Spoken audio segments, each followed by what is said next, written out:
right, man. Sorry for the delay. It's all good, man. You got to stay out of the pre-peak. Yeah. That's my trip into town took a little long. Did you say the trip to town took a little bit longer? Yeah. We got a new quick trip up there, and the traffic's crazy. Uh-oh. One of the horses lose a shoe this morning? There, a couple wide load semis getting jacked up in the intersection. You never know, man. Oh, you never know what's gonna happen when you get in town. It's good to hear. It's hoodie and short weather here in Overland Park, Kansas, and not for a while, not for much longer, but it's here right now, which makes me one very happy camper. I was out running this morning and legit felt like fall. A couple leaves were falling, a couple leaves on the ground. They're already crisp, like in fall. Cool weather, beautiful sunrise. I'm like, listen, nothing to complain about. Beautiful day. Beautiful to be here. It's August 22nd, the year 2024. Welcome aboard, everybody. You listen to the Crushing Iron Podcast. This is episode 792. You got that right, man. Yeah, you got our guest lined up for episode 800. Our guest? Yeah, we're not doing a guest. We're just going to keep showing up, keep being consistent, and provide you with 2 podcasts a week like we have since we started. You're, 2.5 weeks out of your 6th Ironman Wisconsin? Is that right, or 7th? Who's keeping track? Yeah, when you've done as many it's as 6. You have, you it's just 6. Can't. 6? Okay, number 6. Yeah. It's 6th. Yeah. It's whatever. 18 days. I don't know. 17. Yeah. 16. It is like 15. we talked a little bit before the podcast, but it is like I find both as a coach and an athlete like that. The end of your build and the beginning of your taper, like you kind of feel like you're in no man's land. Like you hear, because even as coach, I catch myself doing this, like how I like communicate with athletes in the home stretch. Like it's just a super delicate balance of like, that you're not going to gain this, huge amount of fitness to get you in like to like transform your race. Like, like your last 4 days or even 2, like week and a half isn't going to like net you a 10-minute gain. Right? It doesn't work like that, but you got to finish it off. But at the same time, you're like, wow, God, I'm tired. Like I'm putting a lot of work. This is the highest volume I've ever done, but I also don't want to like mail it in because then I'll get stale. Then, and it won't be crisp because the taper just might make me fresh. I'm sorry. And they're like, gosh, like, I think you fight this battle of, the truth is I'm already as fit as I'm going to be. So the point is just to stay crisp, to get fresh and to kind of get snappy. And you have to, I think it's also like, I think it's the hardest thing to do for athletes is to not get distracted and to stay dialed in during their taper.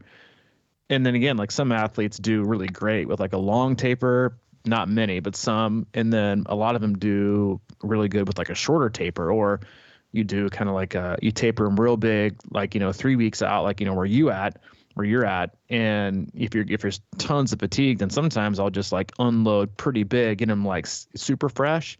But then the weekend before the race, so like, a week out, 2 weeks out, they're doing bigger stuff again. And then like a short 1 week taper and they're back. But I think that's the hardest period because you're ready to mail it in. You're ready to be off schedule. You're ready to have some free time. The weather's changing, college football starting, school's back. Everything kind of feels like it's transitioning. And here you are doing the same thing, or you got friends that are done racing for the year and you're still grinding away. So I give a lot of props and kudos to the people that stick out those last 4 or 5 day week block where you really just want to mail it in. And I think you find this true too with athletes is like the closer you get to race day, the easier it is to lose focus because you're so close to the end that, it's a lot like having to use the bathroom on a road trip. It is. You got to pee, right? You got to pee. Like I can hold it. You can hold it for like 2 hours. Totally fine. Sometimes it goes away. Sometimes it doesn't. As soon as you step out of the car to get gas, you barely think you can make it 2 steps. You're like walking all funny. You're like, you don't want to talk to anybody. You're pumping gas as quick as possible. You're leaving it. You're rushing inside. It's just because it's because like, you're about to be able to take a leak. Same thing with a taper, man. You know what I'm talking about too, right? It's like you can hold it, and then as soon as you park and get out, it's all of a sudden like, oh, I know it's about to happen. I know I get to pee, so now I have to pee so bad, not because I really need to, because I'm so close to actually being able to, relieve myself. Yeah, dude, don't trust me. I know that. I'm 20 years older than you are. Wait till you get to be my age, dude.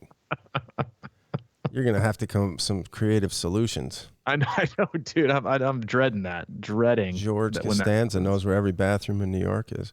He sure does. Yeah. But yeah. No, I think for me, it's just I got to keep. I just try to find things that keep me active. I don't necessarily always.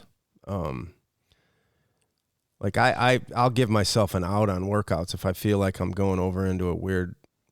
I feel like, that mental fatigue. For me now, it's kind of mental too. It's sort of how do I get fresh? And I'll just, I've been doing a lot of things like, trying to stay with my rolling and, push-ups and things like that. To me, that's almost like can be enough. I've been swimming. Mm-hmm. I swim a little bit more. I kind of like lay off my legs a little bit more for the taper sometimes and just make sure my water, I'm feeling the water and, finding a good groove with that, because that's always my biggest, concern is the water, and not like a massive concern, but I just want to make sure I hit that. It's sort of like uneventful, like we talk about. The swim should just be that. I want it to be uneventful, and then I can deal with the leg part.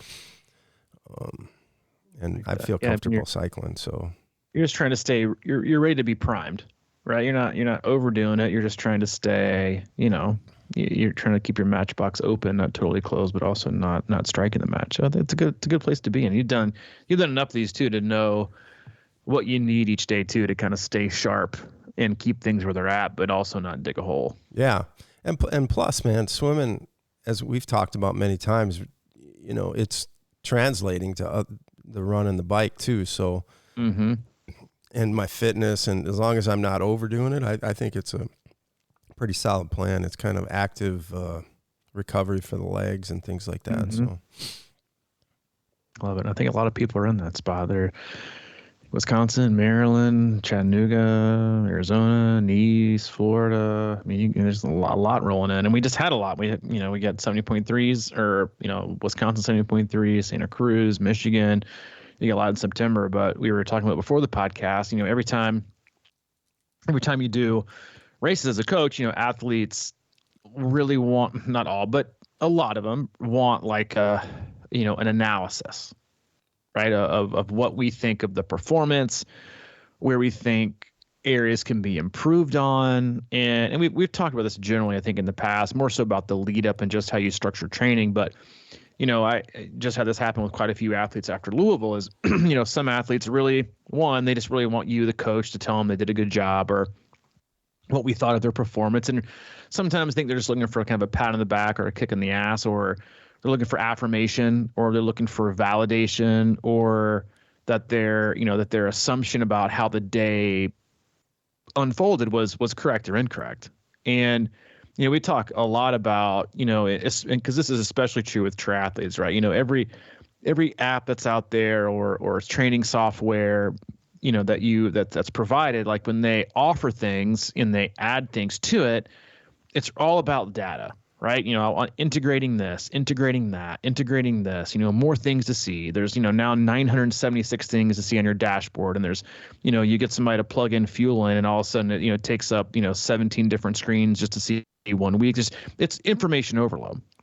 But I think there's a distinct difference, and I have this conversation a lot with athletes, is that, listen, there's a difference in collecting data and numbers and information. That's one thing. And I think most triathletes are actually just data collectors. They like to look at numbers, but it's what you do with that and how you collect it and how you provide either yourself or your coach structures a plan going forward. Huge difference, right? And so to me, it's very similar to, everyone has access to the same ingredient aisles at the grocery store. The Michelin star chefs, the James Beard Award winners, they've got access to all the ingredients that we do. And that's data to me as an athlete. It's just data and information and tools to make myself better. But I sure as hell can't go in the kitchen and take all those same ingredients and the same, same shopping list, even the same shopping list, and create what they can create that tastes so, unbelievable that has, gets them all these awards and everything. I don't know how to put it to use. And that's very true with triathletes, like, because again, you got all these, you got sleep data, you got HRV, you got resting heart rate, you got, sweat rate, you've got insulin, you got, and then you got all your power metrics from, you got form goggles and, watts and heart rate and cadence. It's too much, way too much information. So while a lot of athletes like to collect or be busy, I think, with the visual of what these metrics and data look like, very few know what to do with it besides look at more. And so when you do these post-race analysis with athletes, and even if you're a self-coached athlete or you're working off a plan or you have a coach, a post-race analysis is only as good as your ability to be specific and execute going into it. So the more variables, and I think this is a really hard concept for athletes to wrap their head around, because I think they assume that a coach, right? Mike, you go out and you do Ironman Wisconsin, and you immediately think, oh, I can just open up Training Peaks and download your performance metrics. That's going to tell me everything that you failed at on race day or succeeded at and why. Right? Oh, Mike did great. His numbers are great here. He needs, more endurance work here, or he needs more strength work here, or he needs more speed work here. It doesn't work like that. And the same, because there are so many moving parts when we race, right? Like how we nailed the taper. How well did you sleep? Did you fuel and hydrate well leading up to the race? How is your fueling and execution during the race, right? How honest were you with things in the lead up to the race, about how you were feeling? Like the more variables that you don't and you aren't able to check, right? So you go into a race and you're checking yes, no, maybe. The more maybe boxes you check, the more maybe boxes or I don't knows you're going to get post-race. And I think this is honestly, I think it's one of the hardest things for the self-coached athlete to do.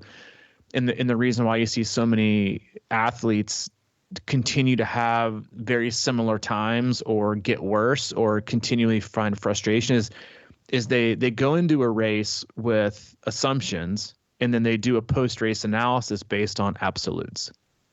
Right? They go into a race without really a plan. They're not mentally ready. They're not, they didn't track a lot of things. They're not really sure what their effort should be in the swim or what the energy cost is going to be. They're not really sure what watt range or normalized power or heart rate average they should have on the bike. They just think they kind of know what it should be.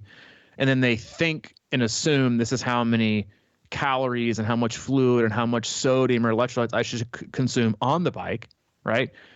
And then then it's also like, well, did you spend a lot? If it's an aero course, did you spend a lot of time in aero, right? If it's a technical course, you spend a lot of time outside, and did you use the same power meter in the race that you used during training inside? Because a lot of people will do will use the power off their indoor trainer, and then they have a power meter on the bike that they use on the outside. It's totally different.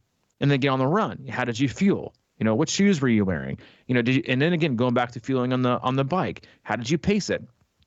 The more checks you put in the maybe box, the more assumptions you make afterwards.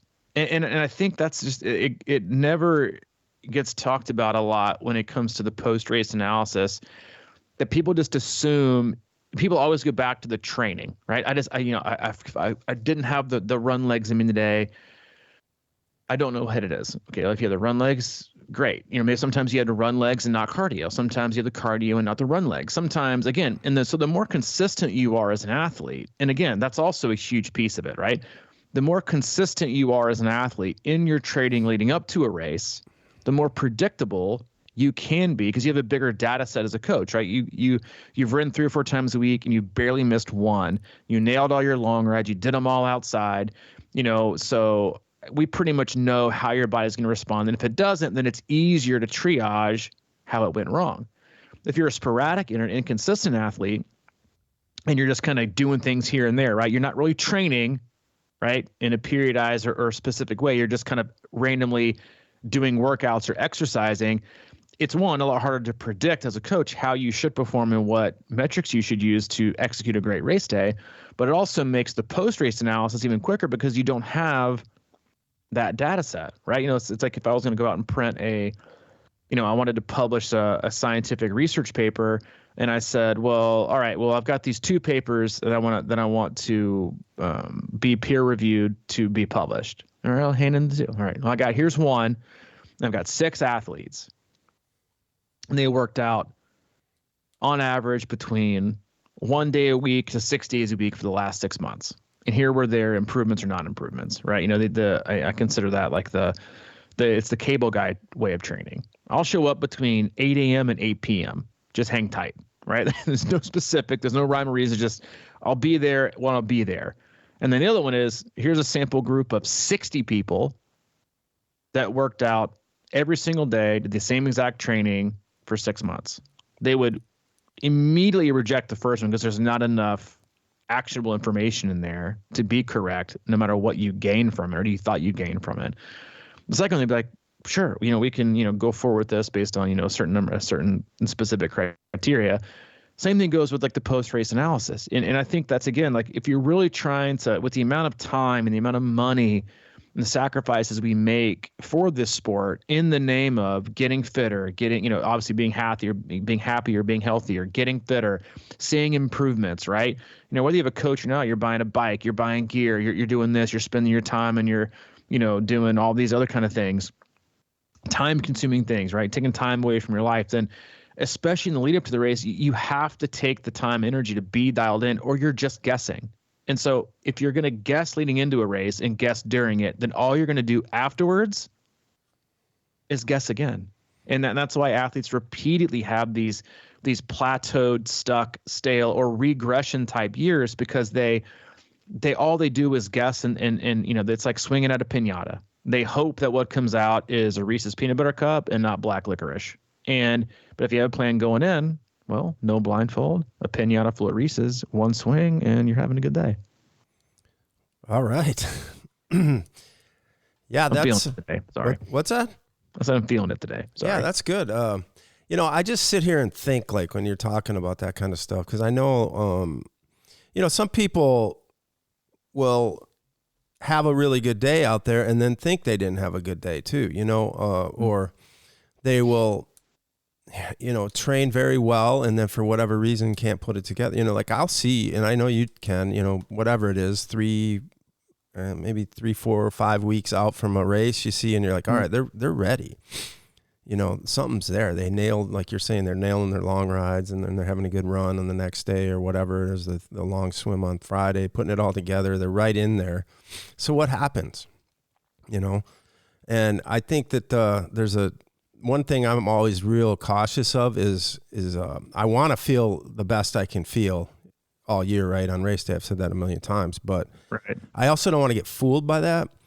Because what can happen is then you, like you're talking about, you can end up, leaving a full bottle on your bike. You just feel really good, and then suddenly you're like, I don't know. So I always talk about making sure I'm force feeding and I'm force cooling out there. Even if I feel like I'm not that hot, I'll always dump water. I'll actually try to get cold on the bike, even if it's a nice day, just to keep the core ahead of game. But like when I start like dropping those habits and thinking I'm better than I am, and suddenly, I'm on mile 65 of the bike and I feel great, and then by mile 90, I kind of let things go a little bit because I didn't stay on top of my game or whatever. So in a way, so you can have a plan, but then it's easy to kind of get away from it too. I've been on the other side of the shoe. I felt like shit and I've just absolutely overloaded early, and then wondered why, maybe I didn't sleep great the night before. Maybe I was like on caffeine from the get-go. And then the minute, then it's sort of like halfway through that race, caffeine doesn't even work anymore. So those are the types of things too that I think we just got to keep in mind, because, it's so easy to get tricked by yourself. And it goes back to that Will Emery quote about never believe how you feel, because it's going to change in 20 minutes. And good or bad. So I just think we need to really be aware of that. And, the other thing is inside of a race is a puzzle. I mean, you're problem solving. So it's like you've done all this stuff for months and months leading up to it and tried different things, and certain days felt great, certain days felt like shit. And on race day, you got to be able to figure out how to get through those situations, right? So whatever that is that if it's some kind of nutritional thing, or you just got to kind of slap yourself up mentally and just figure out a way. We can talk about planning and the perfect race, but I just never, even after this weekend, everybody, how's a good race out there? Nice job. Yeah, man, that was tough. It was tougher than I thought. It's always tough. Every race is tough. So what are you going to do when you face that wall? How are you going to get around it, or how are you going to get through it or over it? I mean, these are the things that if you've done it in training and, you're sufficiently, fit to handle this race, and then something goes wrong on race day, there's other things going on there too, I think. Maybe it's you didn't get enough rest beforehand. Maybe you didn't sleep well a couple weeks before, or hydrate. I think hydration's super underrated in taper. I mean, you get your body back to kind of baseline. I was talking to you before the race before the podcast about how when I pretty much did Wisconsin last year. Maybe I rode a few times or whatever, but then I came back out in the spring and hadn't ridden in probably, maybe a couple of rides here and there on a fat tire bike or something or things like that. But how good I felt my first ride. It was like 2 hours of just, go get it, explosive, fun ride. And I felt really good. So it's like, I think we have it in us. We just have to, like for me, it's always about getting back to that feeling with about 10 times more training under me. It's like I'm a lot more fit, but am I rested and am I ready? And how do you get there right now when you got a few weeks left? That's kind of where I look at things. Yeah, I mean, you brought up a bunch of great points. And I said this to I think another athlete at the finish line as we're kind of hanging out post race in Louisville. I said, one of the biggest mysteries in coaching that doesn't really keep you up at night, but it's just kind of like one of those, like, I wish I had an answer for this, is when an athlete goes into a race perfectly trained, never misses, says they're totally prepared, and goes out and lays an egg. And then an athlete goes in and has a semi-good training to not good training, and goes out on race day and absolutely crushes it. Mm-hmm. And it happens almost every race, right? And I think a lot of time, I think it really does come down, not the whole way, but a lot of ways, it really comes down to more so on the honesty front, like how ready are you and how ready do you feel? And I think a lot of times athletes specifically tell coaches, maybe they feel better than they really do, or they're more ready than they feel than they really are, regardless of what numbers say. Or they're less nervous or more nervous, or I have a plan. Because I think most athletes would tell you, yeah, I'm real detail oriented. And you can easily just look and say, all right, well, tell me about those details. Like, a lot of people like details, and then there's executing and understanding the content behind those details. And you do, that's why a lot of times, even though I think it's kind of aggravating to them, I always ask athletes why. Why do you do that? I don't know. Well, why do you do that? Well, because this. But why do you do that then? I don't really know. I'm like, well, that's not, hope isn't a strategy. It's one of my favorite quotes ever. Hope is not a strategy. And I think a lot of athletes hope their way into training and hope that it's correct, or they see someone else doing it, so they do it, or they, and there is, and the thing is it doesn't, the time investment on being specific and intentional, the return on it is great. And it's a lot better than the return of being more passive and using guesswork and assumptions, or just not using the mental focus to provide good actionable feedback to yourself or to your coach to then create more opportunities for better actionable improved results. And I think that's true for a lot of people. And a lot of the athletes that overanalyze things would be better. And again, I think there's a happy medium, right? Because I think a lot of athletes who, again, call themselves data junkies and really they just like to see numbers, you want them to kind of rein things in. All right, let's stop being so obsessed about being perfect. right? Because that also gets in the way of progress, right? Great is the enemy of good. At the same time, you get athletes who they're like, I'm like, what'd you do? Well, I just kind of went out and did this and just kind of thought about that. That's okay every once in a while. I get that, right? Because I do think a lot of athletes are paralysis by analysis. They're afraid to start playing because they need the perfect metric and the perfect testing week to get started. Like, just get out and move your damn body. Just go move. Don't care what it looks like. Just move. Because you're going to be more motivated than you have some actual numbers to go off of. It's like, I think I told this before, like, wait, this is years and years ago, but my cousin Kelly, she was like, I was like, what are you doing? I was like, I'm getting in shape. I was like, what are you getting in shape for? She's like, I'm going to join the gym. Mm-hmm. And I was like, well, I thought you joined the gym to get in shape. Like, no. I want to get in shape, then join the gym. Because I want to actually be in shape when I start.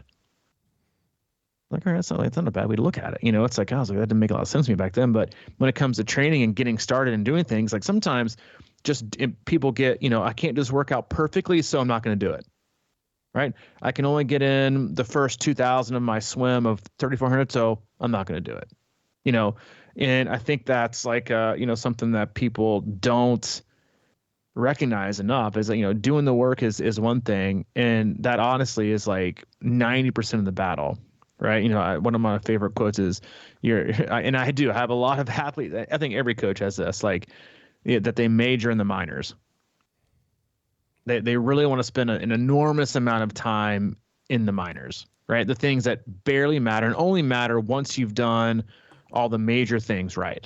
But then I've got a lot of athletes who want to treat the majors like the minors, right? And it's very, the athlete who's only worked out 3 times on average in the last month is hey, so I'm looking at this new helmet and, maybe getting my, ceramic bearings and, and waxing my chain. Like, I think it's going to save me a couple watts here and there. Do you mind looking at this link and telling me what you think about that? I'm like, you know what? I'll spend as much time looking at that link as you've spent doing the bike rides I've wanted you to do for the last month. And I'll come back with no feedback. It was because yeah. I know it's a joke, but it's serious. Like, they spend an enormous amount of time trying to major in the minors, and then you have a lot of athletes who do it the opposite. Because you can, and 90% of it's just the work and just being consistent, right? Not being perfect, right? Because I'm telling you, I can get more information from an athlete. Like if I wrote up your plan, Mike, and I just said, here's 2 weeks, and I'm only going to give swim yardage. Here's 3 swims a week. And I want you to do, 2,500, 2,500, and then the 3,000. And one of those swim hard a few times. One of them make it easy. The other one, just do pole buoy. And then I want you to ride 3 times this week, make 2 of them ease. And the other one, just hammer the hell out of it when you feel like it. Then I want you to run 3 times. I want you to run long once and make it super chill. And I want you to run another time, kind of a medium distance run, keep that super chill. And then one shorter run of the week, just, again, go out there and, hammer it for about 10 minutes when it feels good. Again, no pre-built workouts, no power ranges, no heart rate ranges, no pace ranges, no pretty looking week in training peaks with all your pre-built workouts and, and undulations. And I'd get more information from that simplistic pencil to paper, yellow notepad kind of week than if I was a coach and I spent, a lot of extra time pre-building the workout and prescribing pace zones, and you get 65 to 70% of it done. And the other one, you got all of it done. I'd gain so much more information about you as an athlete and your mind, right? And your fitness compared to the other one, but you got to have all the data, I got to have, and again, like so many athletes spend too much time focusing on the smallest details, and they don't spend, and I give my wife a hard time about this too sometimes. I'm like, you spend more time on the to-do list than checking things off the to-do list and getting them done. Like, make 2 or 3 on the to-do list and then knock them out. And then it can be done and make 2 or 3 more. But sometimes, we'll say, and I do this too, like I'll make like a to-do list of 20. I'm like, damn, I could have already checked off like 1 or 2 because I probably wouldn't even get to this today. And so, it's again, I think that there's a right time and a right place to be detailed. But when it comes to race day, the better you can execute, the better you can form, the better you can be informed going later. right? You can't be informed to make better decisions off inaccuracies, assumptions, and inconsistencies. Yeah, I like that. Um, race day gets in our heads. I know it gets in mine, and I'm not even concerned about like, the day, the distance and all that stuff, but we create these things, right? We create these goals and these tri-calc issues, and that becomes the stressor, right? So in all seriousness, I one of my major goals before a race is to, I get into like nothing to lose mode, because I just perform so much better when I'm kind of like we were talking about before the season, or the cast about the season of football, and how sometimes it's better to just be under the radar, not be put, you can, a lot of people post a lot of stuff or whatever and say this, that, and that, I'm racing this and that. And then, but you can do that to yourself, right? Even if you don't post, you're kind of like, all right, I got this goal. Oh man, I didn't hit it today. I mean, I'm up here where I have no real good satellite signal. And sometimes I'll get out of that open water and it'll say, yeah, nice job. 300 or 3 minute per 100 swimming. And I'm like, damn it. I have like no idea. And, that's kind of been my training, is like, I have no idea what pace I'm. So I'm just like, okay, I know I'm not 3 minute per 100, but, so let's just keep it, realistic, but we can put that pressure on ourselves. And it's just, I can just see everybody out there right now, just when they got nothing to do, they're kind of looking at their workouts and analyzing, shit and all that kind of stuff. But if you can get your head right, I've talked about it before, my best race ever was when I was sick, like the week before Chattanooga. I didn't do anything. I wasn't, I knew I was going to race, but I felt like dog shit, and just did whatever I could to kind of try and get my body into a place. And then I ended up having my best race ever. But I think it was because I had my expectations low, and I just wasn't thinking about the numbers or whatever. And I was just like, all right, but, stay under control. That was probably a good piece of that. Just kind of take it easy early, because it's, 12-hour day, 13, 14, 15-hour day, 17, and to get out of yourself too early is just silly. It's just like the curtain comes down at mile 15 of the run, and then it's like, wow, that's where your race goes to shit.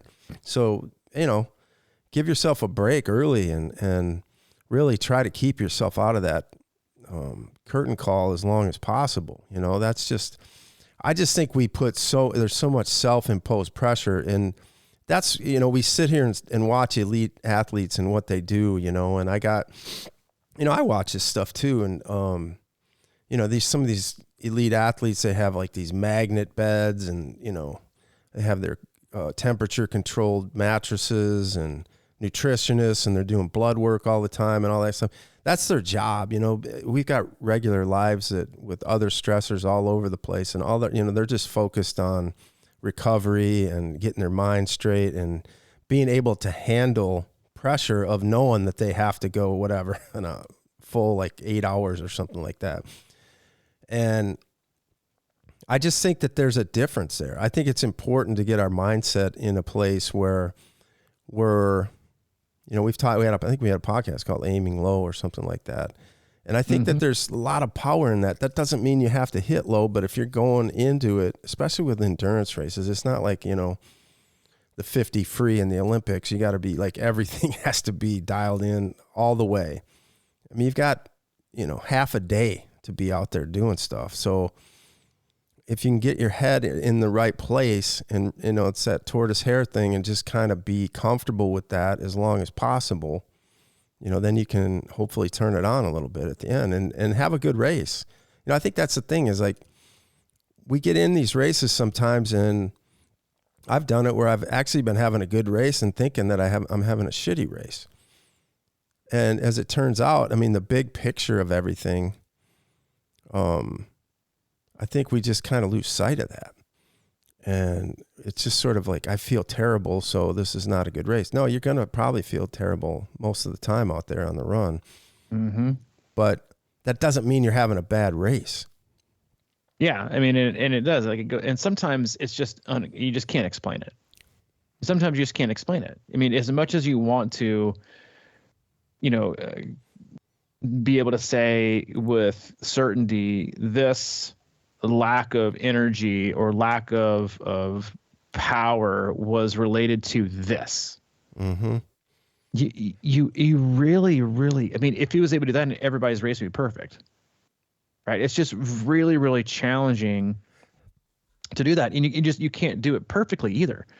And, so I think, and I do think, like, listen, you talk through that. I know that in some of the athletes that I've worked with too, that there are, I think, a few athletes that don't take the detailed approach, don't spend the extra 5 minutes, 10 minutes here and there on dialing in the details, because it makes it more serious. Not serious. It makes it more real. If I put in all the work to do it right and to really try and execute my best race possible, if I really put that much mental effort and time into trying to do this way, and then it doesn't work out, then I'll be even more devastated, because then I feel like I don't have any answers. If I don't pay close attention, and if I just kind of wing it, then at least I've got other things that just, again, swing and miss on. But at least I can maybe even blame it on not being detailed enough, blame it on missing this, blame it on missing that. At least I'll have kind of an out, right? It's like the athlete that, you talked before a race day. Like, hey, I had that niggle a few weeks back and I missed a few long runs, so I'm not sure. Everybody's missed a run, but as long as you say that, or all the races in April, May, and June, maybe earlier, February, March, April. Yeah, heading out this weekend, follow me, bib 734, the B race, training right through it. Nothing to see here. Like, you want to leave that level of, but there's a pretty good chance it's not going to go well, because I trained right through it. Just so we know, right? Just so we know. Instead of just being like, I did everything I could. I think it adds more pressure to the expectation athletes put, so they can leave yourself an out of not being detailed with your nutrition, not being detailed with, with fueling, not being detailed with your taper, just kind of winging it, thinking what your watts are going to be, and guessing and guessing and guessing. It leaves you more opportunities to guess, right? Which is maybe leaving yourself a little more hope, right? Instead of leaving things that are actionable, right? I was detailed into it, and I had this come up, but I was detailed leading into it, so I think this is probably the best course of action to get better on. Let's attack that, and have some guidance, But they don't. A lot of athletes, they're like blindfolded behind a wheel in cruise control, guessing on what turn to make to get to the right destination. But they love their data. Yeah. Right. And and you can spend all this money on this and that, but then you don't follow through and stuff that, again, could make your life. So, I mean, who likes to guess, right? It's like being handed a 50-pound box from IKEA with no instructions and an Allen wrench the size of your pinky. It's like, and here's also 475 bolts that all look very, very similar, but they're not similar. Have fun, right? No one wants that. No one wants it. It was a leading cause of divorce from 1994 to 2002. I think was IKEA TV entertainment center purchases. You can either get that and have no direction and just guess, and hopefully it makes, and then you're like, oh, this looks great, I got it. Have all the boys over to watch the game, and about midway through the second quarter, the whole thing fucking collapses because you didn't put it together right. Right? Yeah. Or, I mean, even better, if you're coached, you want something, you want to get, and it just shows up put together for you, and you just got to use it.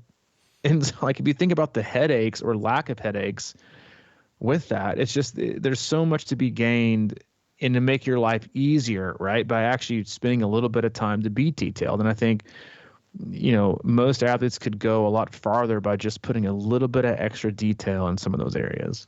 Yeah, I agree, man. And I think I get the reputation of being not into details sometimes, and I think that's really false. Back to your great point about majoring in the minors.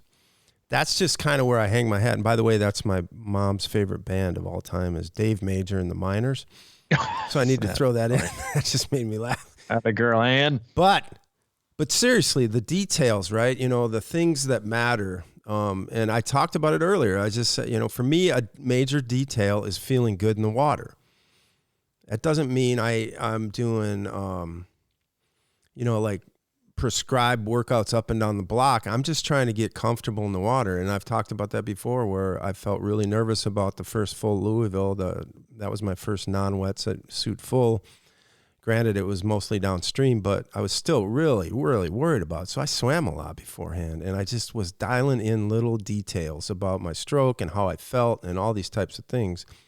I wasn't like obsessed with, every little thing on the course, but I was just trying to be, we talk about being in the ballpark. It's like same thing with me I just try to be ready with nutrition and have a game plan. And, I think, I don't know, over so many races, for me, that stuff just kind of changes all the time. I just need to be a little light on your feet with things, But the major details about feeling good in the water, how am I going to get warmed up before the race, and am I going to be ready to get in the water before I'm in the water? Those types of things to me are really important. And, just making sure, I'm feeling as comfortable as possible on the bike, and then having like a run strategy, just like, how am I going to handle this? Like, I'm constantly, I don't do a lot of bricks, but I'm always thinking about the first 3 miles of the run, and how I'm going to handle it. And I'm always trying to get my head in the right place, because, how we all know how hard it is to really set yourself up for a run. It doesn't always work for me, and a lot of times I fail, but those are the kind of things that I really think that we get caught up in all the little things, but we don't think about the major parts of the race and really what the race is going to feel like. So for me, those are the details, like, I know my biggest fault, and it's low volume. I don't, if I put in more volume, but I don't like how I feel when I ride long a lot or run long a lot. That's just how I am in my life. I'm in my 60s now. So I know I have to figure out how to handle something at a pace or effort that's going to work. I'm realistic about that, so I do things like I'll do hill repeats where all I do is try to focus on and not crushing myself. I know I can crush myself up a hill. I mean, I've done that many, many times in many, many races. And as I get older, I just can't handle it. I know, I know what that's going to do to me on the run now. So I'm just really thinking about how I'm going to handle different parts of the race course, I think those are details that we need to think about more, rather than, I don't know, getting caught up in metrics all over the place in training. But just, are you thinking about the race? Are you thinking about the course? Are you thinking about what it's going to do to you at certain points? Are you thinking about how you're going to react and handle that if it doesn't go as well as you hope? That's where I put my details. Yeah, I mean, you brought up an outstanding point, and we can leave it there in a minute. But I agree. The great thing about what you said is that you know what your majors are. Mm-hmm. And I think a lot of people don't have any idea, right? A major for you is, not going long, on your run and ride because it beats you down too much. That keeping feel for the water in the weeks leading up to the race, not about distance, but about just feel, is a major for you. So you major in it. I honestly don't think a lot of athletes know what they need to major in terms of their training, right? I think they just guess. I need this. I need that. I need this. I need that. Why? Well, I don't know. I just feel like it. That's not an answer, right? That's not actionable intel, right? To make an educated decision on. The next 8 weeks of your training block. I am pretty sure I need to do this. All right. Well, how'd you get there? I don't know. I just kind of feel like I need to. Sometimes there's a little bit of truth to that, and you can kind of peel back the layers of, why you might feel that way, and then we can actually get a plan with it. But a lot of people, they either they don't pay enough attention, or they don't want to know what their major needs to be. Leading into a race, coming out of a race, and the training blocks leading up to it, and again, like, if you don't know your major of what you need, then how can you take the right classes to be ready to get there on race day? right? If you don't know what your major is on race day, you're not paying attention, then, I mean, you can take the cliff notes all you want to, but you're going to miss a lot of questions and get a C. Maybe luck out here and there and get a B, maybe, but you're also probably going to get quite a few Fs. And I think that's the case with athletes. And then they expect, right, to, last little analogy on the school thing is, you got athletes that, sign up for a race a year in advance and then really don't do anything, right? Super inconsistent with training or just unmotivated, hit or miss. They're doing random exercises during the week, not really structured, laid out training. But they feel like they really nail the 3 weeks leading into the last little 3 week block, and then the taper and they race, and they just can't for the life of them figure out why the race didn't go well. It's the same thing as you go into your class and start of the semester, you don't show up for class, you bomb the first 4 tests, right? You're not picking up anything long, but 6 weeks before the end of the school year, you go in and you're there every day. You do your homework. You pay attention in class. You're dialed in. You're preparing for the final exam, and then you take the final exam and you get an A. You're like, nailed it. And they look at your whatever they have now, report cards. I don't know what they do anymore. And you got a C- or a D, and you're like, what the fuck? And then you're like, oh yeah, I mailed it in the first part of the year and got a bunch of Fs and Ds, and I just feel like I shouldn't, because you see that a ton as a coach with races. They pick it up and like, I'm in the groove, but you're basing your last 3 weeks off and you're multiplying it as if you did it for the last 4 months. And and again you go into the race feeling like with not really a good strategy. Your strategy is based on the 3 weeks you've nailed, not the accumulated fitness or lack of fitness that you may or may not have had. So you don't go in with the plan, or maybe you're overzealous with your plan, right? You're not as conservative as you should be given the amount of fitness you've gained and your average of consistency over 3 months. And you go out too hard and too fast, and then by mile 50 of the bike, you've already kind of burned through your fitness you gained in the last 3 or 4 weeks, and now you're on to the fitness that you didn't gain in the months prior, right? Mm-hmm. And then so you're in the race, not really knowing a lot, but you're able to make it through, which is a great accomplishment. But it's a balance, I think, for all athletes. Yeah, and that's the thing too, right? Is like it's easy to forget, like I'm obsessed with, wanting to get better. Always. I think everybody is, but we lose track of the fact that, man, it's pretty amazing to do, 70.3s, Ironmans, everything that we're doing. And sometimes it just doesn't go well or, up to our standards or whatever. So, I mean, to let that kind of be your judgment of yourself is kind of weird. Mm-hmm. Because I have to really remind myself, after doing, since I've been 50 doing Ironman every year for 11 years now or whatever, it's like, I have to remember that, that's mm-hmm. in its own right, a pretty big deal, and I know that, like I said, I don't particularly ride long or swim long or run long, but I just like these little things. I'm just thinking, all right, how am I going to do this to the best of my ability? And that comes down to effort. It comes down to my form. It comes down to, one of my things with the riding with this power shit is that I've learned that I need to rein it in more often.